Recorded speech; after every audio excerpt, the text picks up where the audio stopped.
বছরের প্রথম দিনে সব শিক্ষার্থী বই হাতে পায়নি। কিছু শিক্ষার্থী বই পেলেও একসাথে সব বিষয়ে বই পায়নি।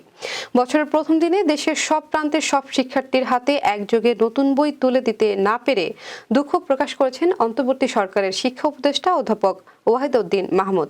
বুধবার ঢাকার আন্তর্জাতিক মাতৃভাষা ইনস্টিটিউট পাঠ্য বইয়ের অনলাইন ভার্সন উদ্বোধন অনুষ্ঠানে প্রধান অতিথির বক্তব্যে দেওয়ার সময় তিনি শিক্ষার্থী ও অভিভাবকদের কাছে দুঃখ প্রকাশ করেন। সেই সঙ্গে জাতীয় শিক্ষাক্রম ও পাঠ্যপুস্তক বোর্ডের অধীন শিক্ষার্থীদের জন্য বিনামূল্যে বই এখন থেকে আর বিদেশে ছাপানো হবে না বলে জানিয়েছেন তিনি।